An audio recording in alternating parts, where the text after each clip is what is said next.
Dragon Age the Veilguard may be doing a lot worse in sales than we thought. Let's check it out. Here we go. So we got a tweet by Grums here. I was misled by Legacy Gaming Media, who assured us all that Dragon Age Veilguard was a total success. The game didn't just underperform, it cratered. Endymion sources lay it out. Hardly 75,000 in pre-orders. That's really bad. Okay, less than 500,000 copies sold. Also really bad for the the estimated budget of this game. 30,000 refunds. Yeah. People who couldn't even stand to have that game in their library anymore, they had to refund it. 30,000 of them? Okay. For a AAA game, 10 years, and a rumored budget of 150 to 250 million, this is a disaster.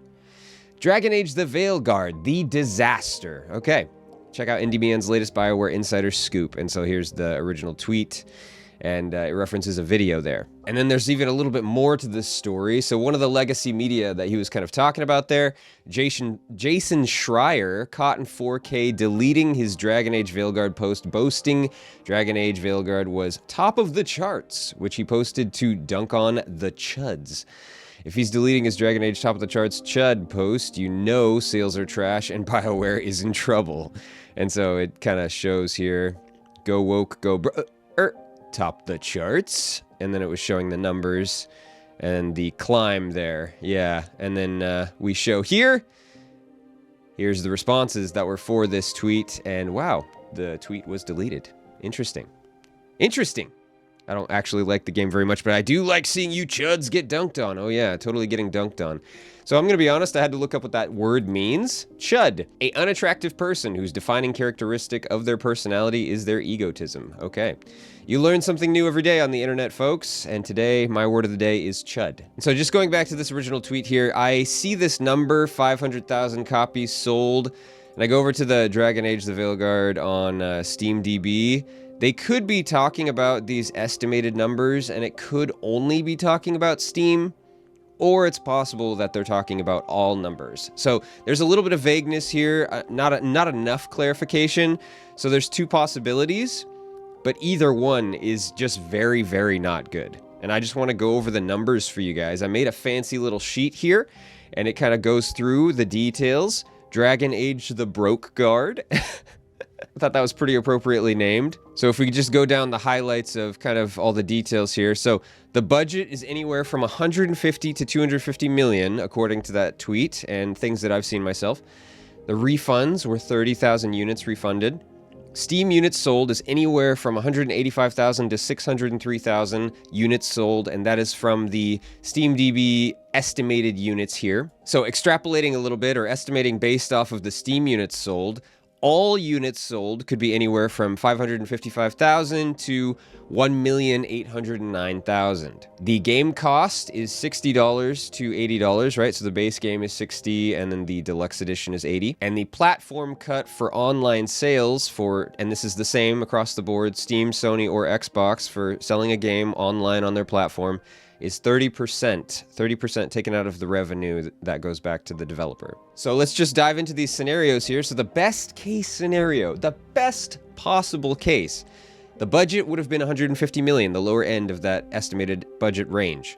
Units sold, 1,809,000. Then you take away the 30,000 refunds. That leaves you with 1,799,000 total units sold.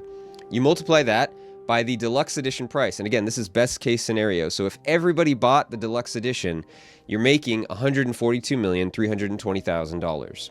So then you multiply that by the platform cut percentage. And so the way you multiply percentages is you move the decimal place, right? So it's 0.3. So 142,320,000 times 0.3, you get 42,696,000. That's the platform cut amount. So the platform is getting this 42 million that you're selling on. So you take that away from the 142 million, you get $99,634,000. This is the best case scenario. They make 99 million off this game, right?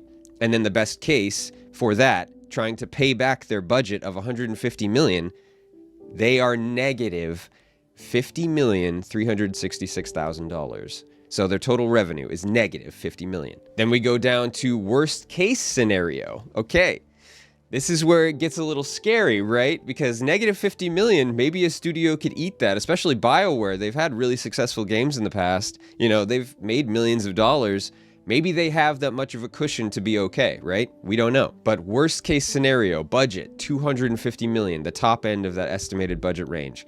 Units sold, 555,000 minus 33,000. You get 525,000 total units sold across all platforms. You multiply that units sold by the base game price. Maybe we assume, hey, nobody was interested in the deluxe edition.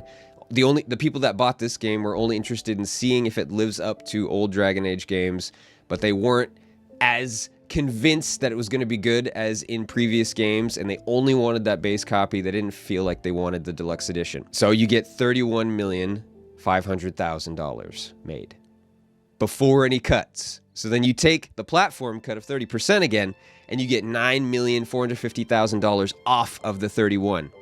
So then you are left with $22,050,000. So you go to try and pay back your $250 million budget, and you are left with negative $227,950,000. Negative.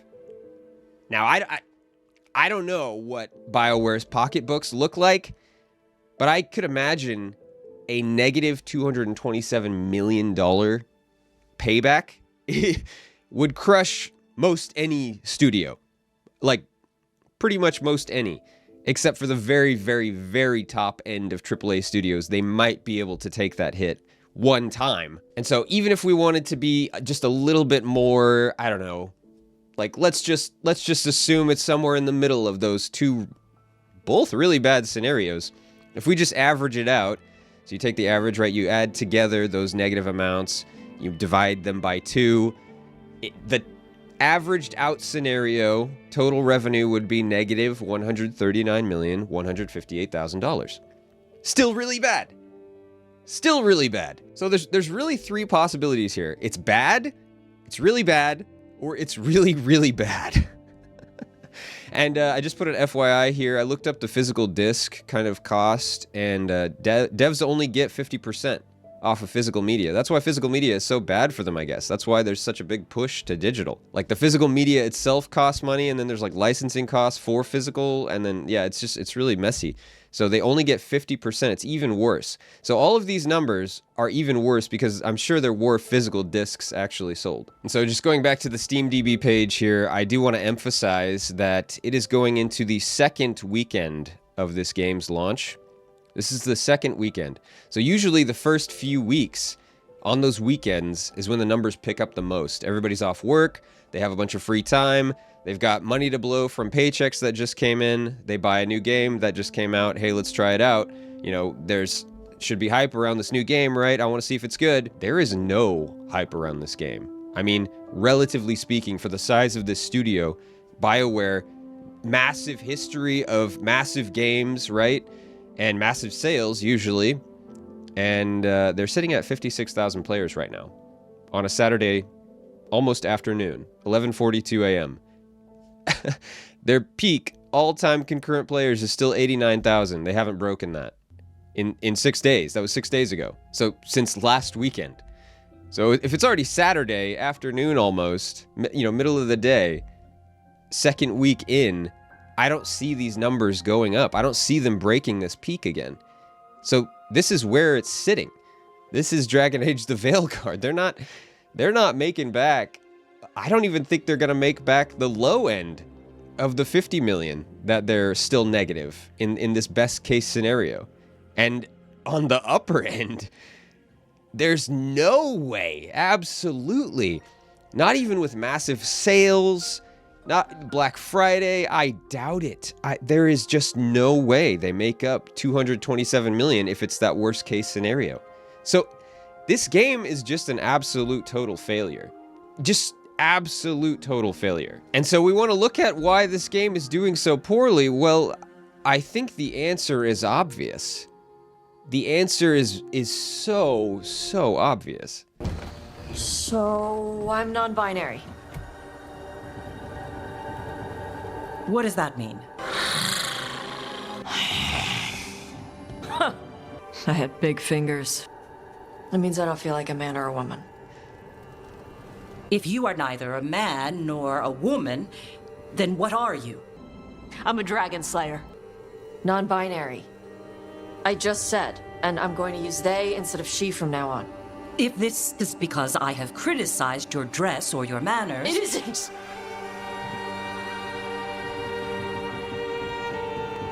Under the Cune, the term for one whose gender does not match the one given to them at birth was a Cunethlok.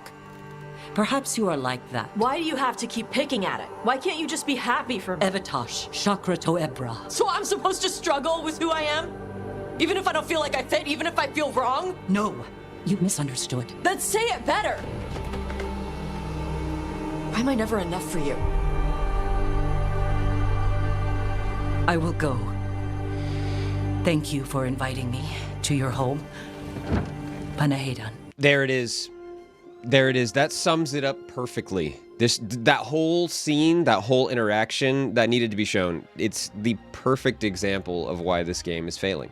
Okay, so we have really awkward, really poorly written dialogue. Just so bad.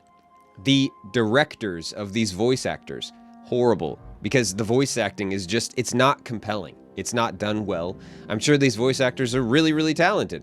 But in these showcases, again, just really awkward, really stunted, and like, I don't know, just not good emotion here. And then the big glaring issue, the identity politics being forced down our throat in a very heavy-handed, very one-dimensional manner.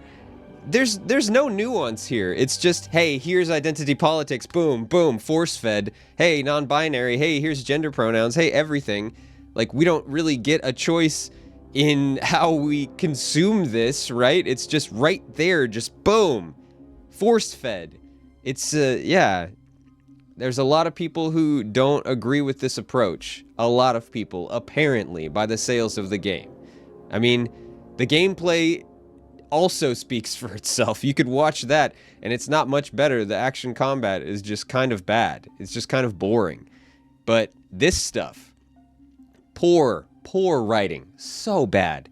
Like, there is such compelling writing out there. And I could go down the list. I could go down the list of really diverse games that have really compelling writing that are way better than this. Way better. One that comes to the top of my mind, Cyberpunk 2077. I mean, that game is like literally diversity in a nutshell, and the writing is good. It's compelling. It's fun to watch and play through. And this is just like, it's a slog, man. I feel like, yeah, I feel so awkward and just like, what are we doing here? That you're basically forcing yourself to get through the dialogue just to play the action, I guess. And then when the action is not good, what are we doing? It's just so blatantly obvious why this game is failing. So I'm just going to throw this out there as a open letter to all developers. Please do not force feed us identity politics and political messages, social messages in your video games. There's a way to do it that is good. For example, Metal Gear Solid. You know, there's Grand Theft Auto. Grand Theft Auto has political themes mixed in. A recent game, Metaphor ReFantazio, I haven't played it myself, but you could tell just from the trailers that there's political themes mixed in. It may not be current day political themes, but of course, yeah, it's the same thing. Political messaging mixed in, political like atmosphere and things like that, and it's still wildly successful. And so you look at the difference. What's going on there? It's mixed into the story in such a way that it is compelling.